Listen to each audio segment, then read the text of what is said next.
J'ai visité la maison de ma sœur et j'ai trouvé une fille attachée avec des cordes dans une pièce sale. Son corps était couvert de bleu, ses yeux vides. Tremblant, j'ai appelé ma sœur. Je n'habite plus là-bas. De qui parles-tu, dit-elle. Au moment où quelqu'un entra dans la maison, je restais figé. Avant de commencer l'histoire, n'oubliez pas de laisser un like et de vous abonner à la chaîne pour voir plus d'histoires comme celle-ci. Jessica Harris traversait le parking inondé de la lumière du soleil matinal après avoir terminé son service de nuit dans un hôpital de San Diego, le cœur plus léger qu'il ne l'avait été depuis longtemps. Pour elle, les 6 derniers mois avaient marqué un tournant majeur dans sa vie. Elle avait enfin mis un terme à 12 années de mariage et commencé à vivre seule. 10 ans s'étaient écoulés depuis qu'elle avait commencé à travailler comme infirmière, mais elle ressentait toujours une joie profonde en voyant ses patients se rétablir. La nuit précédente encore, elle avait vu un jeune homme, admis après un accident de la route, reprendre connaissance et retrouver sa famille. De tels moments nourrissaient sa passion pour son métier. Depuis la finalisation de son divorce, elle pouvait se concentrer pleinement sur son travail, et ses collègues lui disaient souvent « Tu sembles tellement plus radieuse ces derniers temps ». Son nouvel appartement était situé dans un quartier résidentiel calme de la banlieue de San Diego. Depuis sa chambre d'angle au 2e étage, elle pouvait apercevoir le bleu de l'océan Pacifique. Elle l'avait meublé avec le strict nécessaire, mais cela lui procurait une sensation de fraîcheur et de confort. Durant son mariage avec son ex-mari, Michael, elle avait été entourée de meubles lourds qui correspondaient à ses goûts. Ainsi, sa chambre actuelle, avec seulement un simple canapé blanc et une table en verre, lui semblait être un endroit où elle pouvait enfin se retrouver. Dans cette nouvelle vie, ce que Jessica attendait avec le plus d'impatience, c'était ses appels téléphoniques réguliers avec sa sœur, Caitlin. Caitlin travaillait comme hôtesse de l'air et parcourait le monde. Les deux sœurs étaient proches depuis l'enfance et s'étaient toujours soutenues, même après avoir perdu leurs parents dans un accident. Caitlin avait une personnalité solaire et sociable, et possédait la force de surmonter n'importe quelle situation difficile avec une attitude positive. Lorsque Jessica avait décidé de divorcer, Caitlin fut la première personne à qui elle s'était confiée. « Tu as fait assez d'efforts.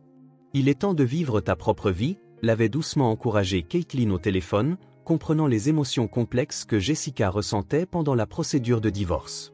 Caitlin elle-même était mariée depuis 3 ans. Son mari était Brian Connors, un homme grand et silencieux. Lorsque Jessica l'avait rencontré pour la première fois à leur mariage, elle avait eu l'impression de quelqu'un de poli mais quelque peu introverti. Contrairement à Caitlin, Brian ne parlait pas beaucoup et souriait peu, mais son amour pour sa sœur était évident dans son regard. Depuis son mariage, Caitlin semblait encore plus heureuse qu'avant, et lors de leurs appels mensuels, elle parlait joyeusement de sa vie avec son mari et des événements à son travail. Le travail de Brian se portait bien, et l'année précédente, elle avait appris qu'ils avaient acheté la maison de leurs rêves. C'était une maison individuelle avec un jardin dans une petite ville à environ 2 heures de route au nord de San Diego. « Tu dois absolument venir nous voir. Brian a acheté un barbecue. Je lui ferai griller ton saumon préféré », avait dit Caitlin avec bonheur. Cependant, Jessica avait récemment commencé à remarquer que les contacts avec sa sœur étaient devenus quelque peu sporadiques. Auparavant, il y avait toujours un appel par mois, mais depuis environ 2 mois, leur communication se limitait principalement à des SMS, Caitlin prétextant un emploi du temps chargé. Le dernier message de Caitlin avait été « On a déménagé dans la nouvelle maison. Elle est encore en travaux, mais je te donnerai l'adresse une fois qu'on sera installé. » Elle comprenait qu'être hôtesse de l'air impliquait un emploi du temps irrégulier et une vie trépidante, mais la Caitlin d'avant aurait immédiatement partagé les détails d'un événement aussi important qu'un déménagement. Jessica s'inquiétait parfois que sa sœur puisse avoir un problème. Cependant, connaissant la nature toujours joyeuse et positive de Caitlin, elle se disait qu'elle était probablement juste occupée à s'adapter à sa nouvelle vie. De retour à son appartement, tout en préparant son café dans la cuisine, Jessica décida qu'elle appellerait sa sœur lors de son prochain jour de congé. Elle avait des choses à lui raconter sur sa nouvelle vie après le divorce. Et plus que tout, elle voulait entendre la voix de sa sœur. Jessica commença à s'inquiéter sérieusement de la diminution des contacts avec sa sœur au début du mois d'octobre. Caitlin, qui appelait habituellement toujours avant la fin de chaque mois, n'avait pas appelé une seule fois en septembre. Lorsque Jessica envoyait des messages, les réponses étaient brèves et impersonnelles. « Je suis occupée. Je vais bien. Je te recontacterai plus tard. » De telles réponses courtes se succédaient, et il n'y avait plus aucun de ces émojis caractéristiques ni de nouvelles détaillées sur sa vie. Jessica se surprenait à vérifier son téléphone portable à plusieurs reprises pendant ses pauses au travail, attendant un signe de sa sœur. Mais les jours passaient, et son anxiété ne faisait que grandir. Une nuit, à la mi-octobre, pendant sa pause de service de nuit, Jessica prit son courage à deux mains et appela Caitlin. Après plusieurs sonneries, l'appel bascula sur la messagerie vocale. « Bonjour, c'est Caitlin. Je suis actuellement en vol. Veuillez laisser un message. » Le lendemain vers midi, elle reçut un message de sa sœur. « La nuit dernière, c'était un vol long courrier. Je suis fatiguée. On se parle une autre fois. » Jessica répondit, « Je m'inquiète pour toi. Tu es bizarre ces derniers temps. S'il y a un problème, s'il te plaît, parle-moi. » Cependant, pendant plusieurs jours, il n'y eut aucune réponse de Caitlin. C'est vers la fin du mois d'octobre que Linda, une collègue infirmière, remarqua l'état de Jessica. D'habitude si souriante avec les patients, Jessica avait dernièrement souvent le regard vide, fixant son téléphone portable.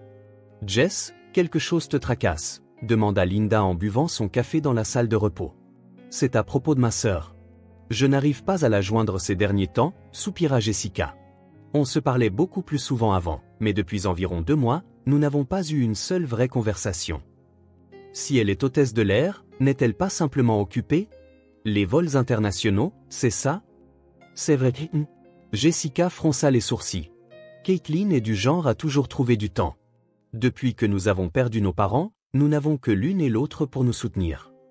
Linda sourit doucement. Peut-être qu'en tant que jeune mariée, elle veut profiter du temps avec son mari. Tu t'inquiètes trop. Jessica hocha la tête, mais au fond d'elle, elle sentait que quelque chose n'allait pas. Même après son mariage, Caitlin avait toujours accordé de l'importance à leurs moments entre sœurs. En fait, elle semblait aimer partager les récits de sa vie de couple heureuse. Alors que novembre approchait, l'anniversaire de Caitlin arrivait à grands pas. Chaque année, le 15 novembre, leur tradition était de dîner ensemble ou au moins de se parler longuement au téléphone. L'année précédente, Jessica s'était rendue en voiture dans la ville où vivait Caitlin et avait célébré son anniversaire dans un petit restaurant. Caitlin rayonnait de bonheur, celui d'une jeune mariée, parlant avec joie de sa vie avec Brian. « Nous sommes vraiment heureux. Brian est gentil et prend si bien soin de moi. » En se remémorant le sourire radieux de sa sœur à ce moment-là, Jessica réfléchissait à ce qu'elle pourrait faire pour l'anniversaire de cette année. Jessica prit son courage à deux mains et appela de nouveau Caitlin. L'appel tomba sur la messagerie vocale. « Kate, c'est bientôt ton anniversaire. Qu'est-ce qu'on fait cette année? Je veux fêter ça. S'il te plaît, contacte-moi. » Le lendemain, un message arriva. « Merci, mais je suis occupé cette année. Peut-être une autre fois. » Cette réponse laconique confirma les craintes de Jessica. Ce n'était clairement pas normal. La Caitlin d'avant aurait commencé à planifier des jours à l'avance quand il s'agissait d'anniversaire et l'aurait consulté avec enthousiasme. Pendant sa pause de nuit, Jessica décida d'essayer de trouver les coordonnées du mari de sa sœur, Brian. Elle aurait dû échanger ses coordonnées avec lui lors du mariage. En parcourant ses anciens contacts sur son téléphone portable, elle trouva le numéro de Brian. Cependant, elle hésita à l'appeler. Contacter son mari à l'insu de sa sœur pourrait être une intrusion dans leur vie privée. Mais s'il y avait un problème grave, elle ne pouvait pas rester les bras croisés. Finalement, Jessica décida de passer l'appel. Cependant, le téléphone de Brian tomba également sur la messagerie vocale. Sa voix basse et monotone se fit entendre. « C'est Brian Connors. Veuillez laisser un message. » Après avoir hésité, Jessica décida de laisser un message. « Brian, c'est Jessica. La sœur de Caitlin. Je n'arrive pas à joindre ma sœur dernièrement, et je m'inquiète. S'il te plaît, contacte-moi si possible. » Même après 3 jours, il n'y eut aucune réponse de Brian. La veille de l'anniversaire de Caitlin, Jessica prit une décision audacieuse. Comme le lendemain était son jour de congé, elle ferait une visite surprise à sa sœur. Caitlin avait dit qu'elle avait déménagé, mais elle n'avait toujours pas donné l'adresse exacte. Cependant, elle connaissait l'adresse précédente. Elle irait d'abord là-bas et demanderait aux voisins la nouvelle adresse. Ce soir-là, Jessica prépara un cadeau d'anniversaire. Elle avait écrit une lettre pour accompagner un ensemble de bougies parfumées que sa sœur aimait. Dans la lettre, elle écrivait ses inquiétudes et parlait du lien fraternel qui signifiait qu'elle se soutiendrait toujours. « Caitlin, ça m'a manqué de ne pas pouvoir te parler ces derniers temps. Si tu as des problèmes, n'hésite pas à m'en parler. Nous sommes une famille. » Tôt le matin du 15 novembre, Jessica quitta San Diego en voiture. Le trajet jusqu'à la ville où sa sœur avait vécu durait environ 2 heures. En admirant le paysage automnal de la Californie, Jessica se réjouissait de retrouver sa sœur. C'était sûrement un simple malentendu qui avait empêché tout contact. Une fois face à face, elle pourrait rire et parler comme d'habitude. Cependant, au fond de son cœur, une anxiété inexplicable l'envahissait. Pourquoi Brian ne répondait-il pas non plus? Pourquoi Caitlin ne lui donnait-elle pas la nouvelle adresse? Avait-elle changé depuis son mariage? Une musique légère passait à la radio, mais l'humeur de Jessica restait sombre. Elle se contentait de croire qu'elle verrait sa sœur et continuait de conduire. Si elle pouvait voir le sourire de sa sœur, toutes ses inquiétudes se révéleraient sûrement infondées.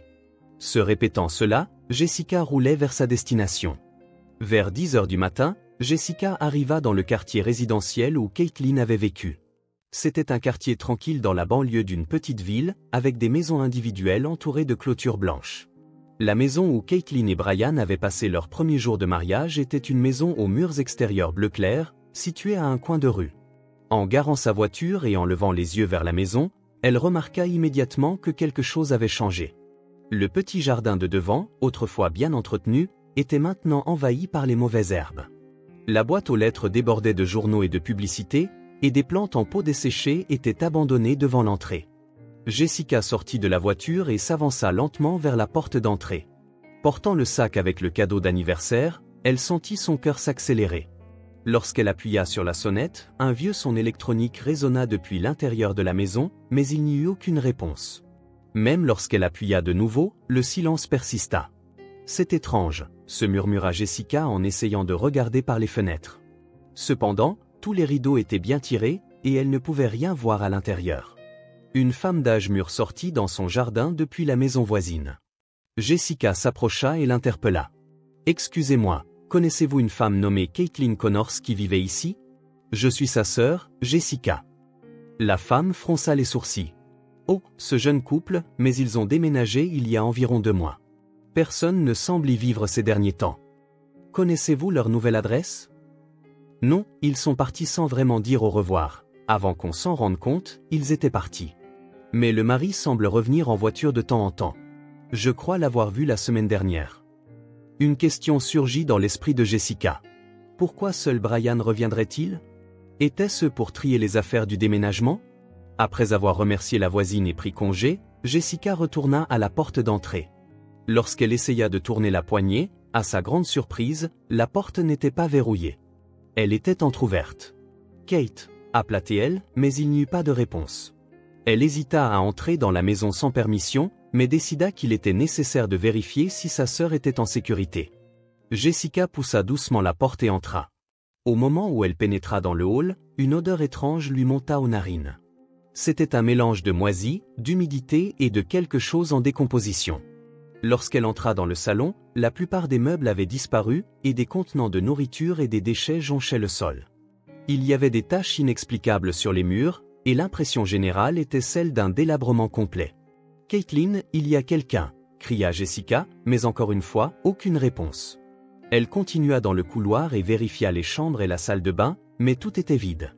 Cependant, en s'approchant de la petite pièce tout au fond, elle entendit un faible bruit. Debout devant la porte, elle pouvait percevoir ce qui ressemblait à de légers sanglots venant de l'intérieur. Le cœur de Jessica se mit à battre la chamade. Ouvrant lentement la porte, elle eut le souffle coupé par la scène qui s'offrait à elle. Dans le coin de la pièce, une petite fille était assise. La fillette, qui semblait avoir environ 8 ans, avait les poignets et les chevilles liés par une corde grossière et était adossée au mur. Ses vêtements étaient sales et déchirés, et plusieurs ecchymoses étaient visibles sur son corps. Le regard de la fillette était vide, et elle ne réagit presque pas en voyant Jessica. « Ma chérie » dit Jessica d'une voix tremblante. « Ça va? Tu es blessée ?» La fillette hocha légèrement la tête mais ne parla pas. Ses yeux témoignaient d'une peur profonde, comme si elle avait enduré des souffrances pendant longtemps. Jessica vérifia d'abord l'état de la fillette. Elle présentait des signes de déshydratation et de malnutrition. Les ecchymoses étaient un mélange de nouvelles et d'anciennes, indiquant des mauvais traitements sur le long terme. « Je vais t'aider tout de suite », dit doucement Jessica en sortant son téléphone portable, les mains tremblantes. Cependant, avant d'appeler la police, elle décida d'abord d'essayer de contacter sa sœur. Peut-être y avait-il une explication. Lorsqu'elle composa le numéro de Caitlin, la réponse fut immédiate. « Jessica, qu'est-ce qui ne va pas ?» La voix de sa sœur semblait aussi enjouée que d'habitude. « Kate, je suis dans ton ancienne maison en ce moment. » La voix de Jessica tremblait. « Il y a une petite fille ici, ligotée avec une corde. » « Qu'est-ce que ça veut dire ?» Un silence se fit à l'autre bout du fil. Puis la voix confuse de Caitlin se fit entendre. « De quoi parles-tu ? Nous ne vivons plus là. On a déménagé il y a 2 mois. De qui parles-tu ? Une petite fille d'environ 8 ans. Elle est couverte de bleu et ligotée. Son regard est vide et elle a l'air très faible. C'est étrange. Je ne suis au courant de rien. Vraiment ? Nous ne vivons plus dans cette maison. » La voix de Caitlin semblait sincèrement surprise. Jessica était confuse. Sa sœur ne semblait pas mentir, mais la réalité devant elle restait inchangée. Cette fillette avait clairement besoin d'aide. « Kate, où est Brian ?» La voisine a dit qu'il revenait parfois à cette maison. « Brian est au travail, mais pourquoi irait-il à l'ancienne maison ? On a déménagé toutes nos affaires. » À ce moment, le bruit de la porte d'entrée s'ouvrant résonna. Des pas lourds se firent entendre dans le couloir et Jessica se figea. La fillette réagit également au son, se recroquevillant sur elle-même et commençant à trembler. « Qu'est-ce qui se passe ?» s'inquiéta Caitlin à l'autre bout du fil. « Quelqu'un arrive ?» répondit Jessica à voix basse. « Je raccroche.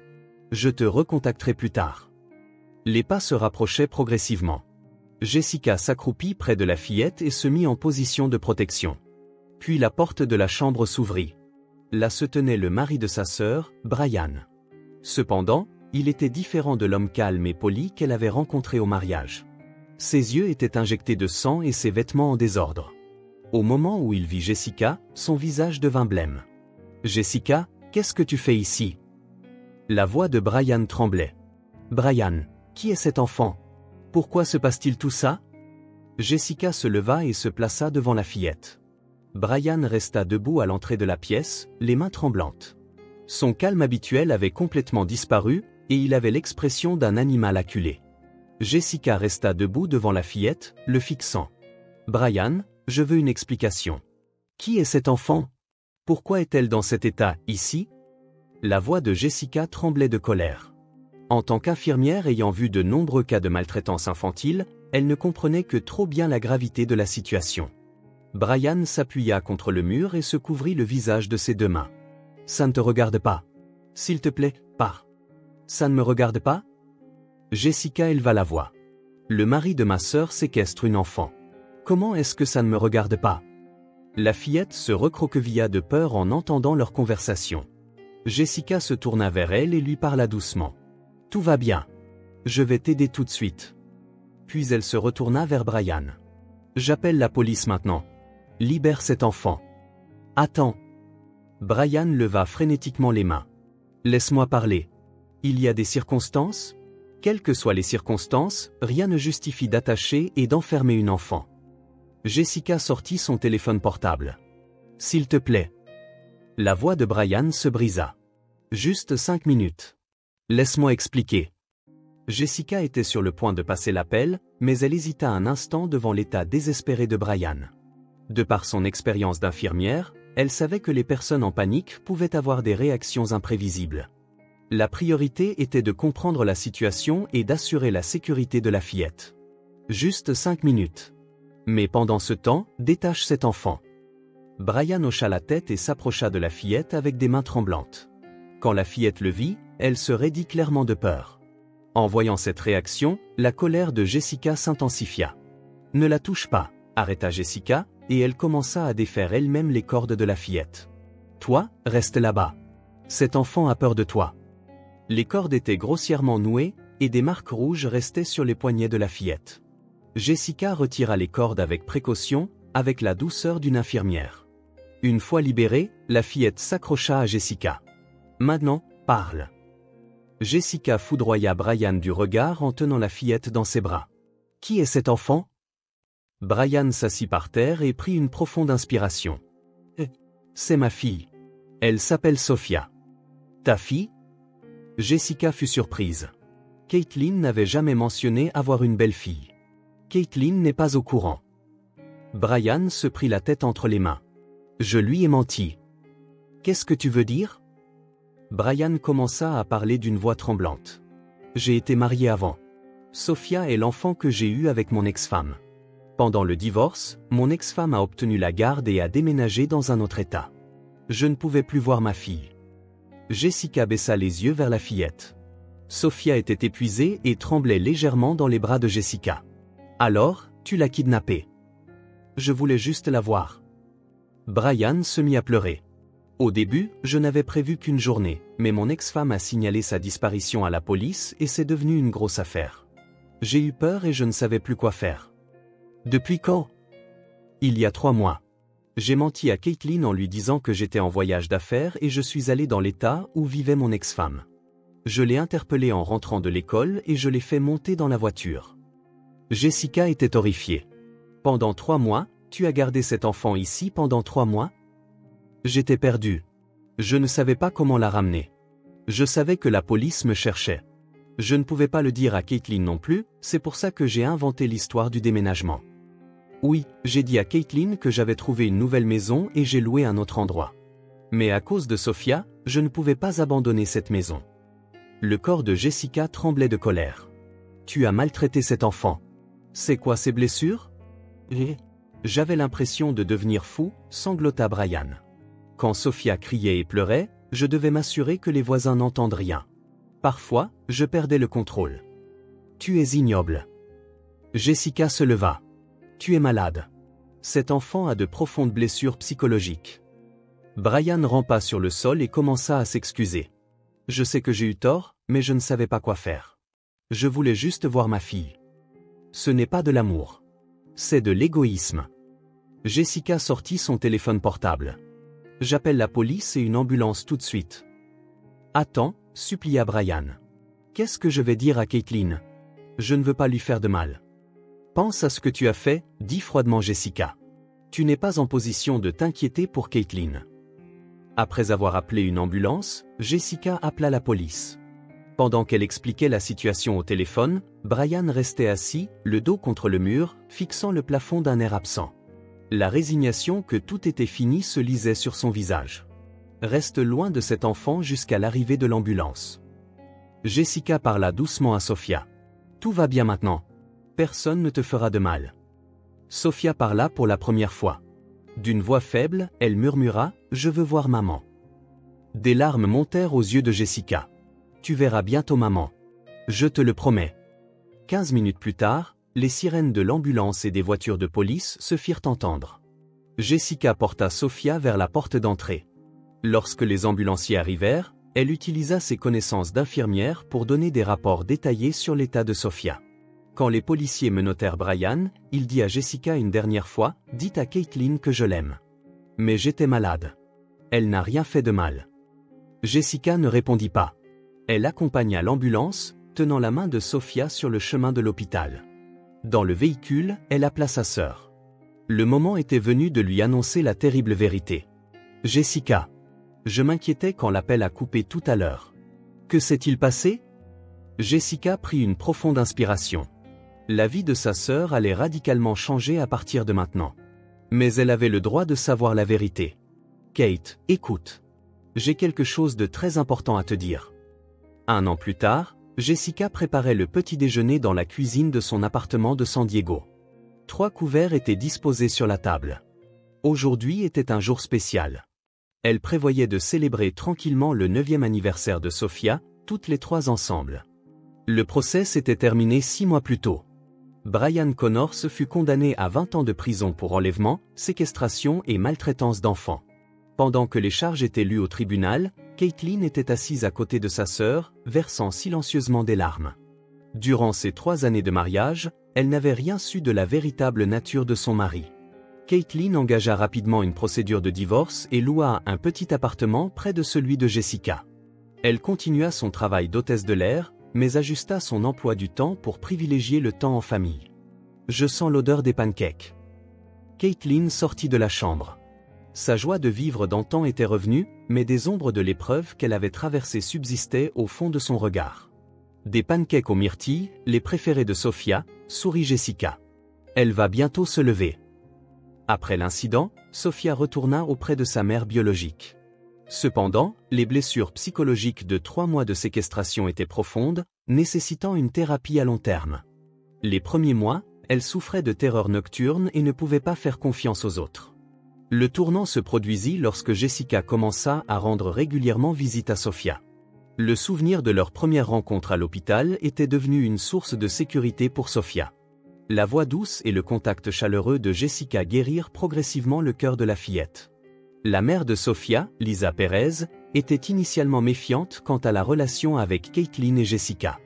Elle les voyait comme la famille impliquée dans le crime de son ex-mari. Cependant, en voyant le soutien dévoué de Jessica et les excuses sincères de Caitlin, elle comprit qu'elles étaient aussi des victimes. « Jessica, si vous n'aviez pas été là, ma fille aurait souffert bien plus longtemps », dit Lisa avec gratitude. « Je vous considère, vous et Caitlin, comme de la famille aussi. » Actuellement, Sofia passe un week-end par mois avec Jessica et Caitlin. Ce qui avait commencé comme des visites recommandées par son thérapeute était devenu un moment de joie pour toutes les trois. « Bonjour, Tati Jessica, Tati Caitlin », apparut Sofia dans le salon en pyjama. Son sourire avait retrouvé son éclat d'antan. « Joyeux anniversaire, Sofia ». Jessica la serra dans ses bras. « Tu as 9 ans maintenant ». Caitlin serra également Sofia dans ses bras. « J'espère que ton cadeau te plaira ». Après le petit déjeuner, elles allèrent se promener dans un parc voisin. Pendant que Sofia jouait sur les équipements de l'aire de jeu, les deux sœurs s'assirent sur un banc et discutèrent. « Je pense devenir infirmière », dit soudainement Caitlin. « Vraiment ?» Jessica fut surprise. « Je l'ai réalisé pendant le temps que j'ai passé avec Sofia. Je veux travailler pour aider les gens, comme toi. Je veux être un soutien pour quelqu'un quand il en a vraiment besoin. » Jessica serra la main de sa sœur. « C'est merveilleux, mais qu'en est-il de ton travail d'hôtesse de l'air ? » « Je prévois de passer à temps partiel et de suivre des cours d'infirmière.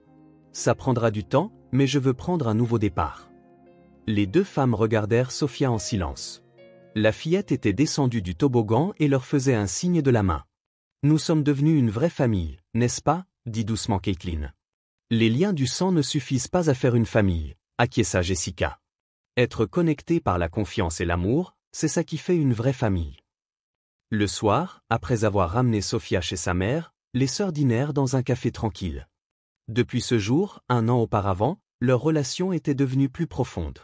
À travers cette expérience douloureuse, elles avaient réaffirmé l'importance de leur existence mutuelle. « Si tu n'étais pas venu ce jour-là, que serait-il arrivé à Sofia ?» murmura Caitlin.